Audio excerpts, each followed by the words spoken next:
first of all, they literally get too ugly, too dirty.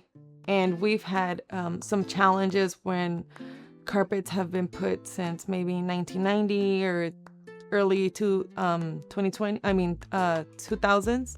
I think that's one of the main reasons or challenges that we have had, because when we bonnet and then extract, it doesn't fully come up on the first try. We have to do sometimes 3 or 4 times. So I really recommend to do it once a year, especially when we're done with the snow and the salt. That would be ideal.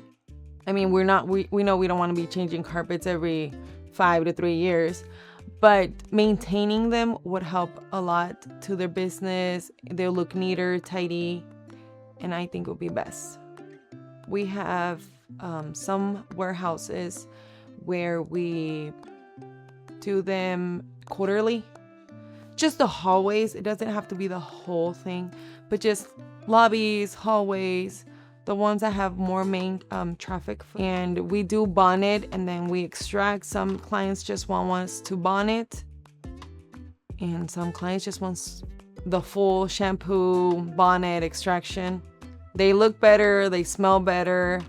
That way with the extraction we get all the grime, all the dirt between. So I think it's a better option if we would all go with the extraction. But sometimes because of budget wise and stuff like that, so we just tries to look neater and we just bonnet.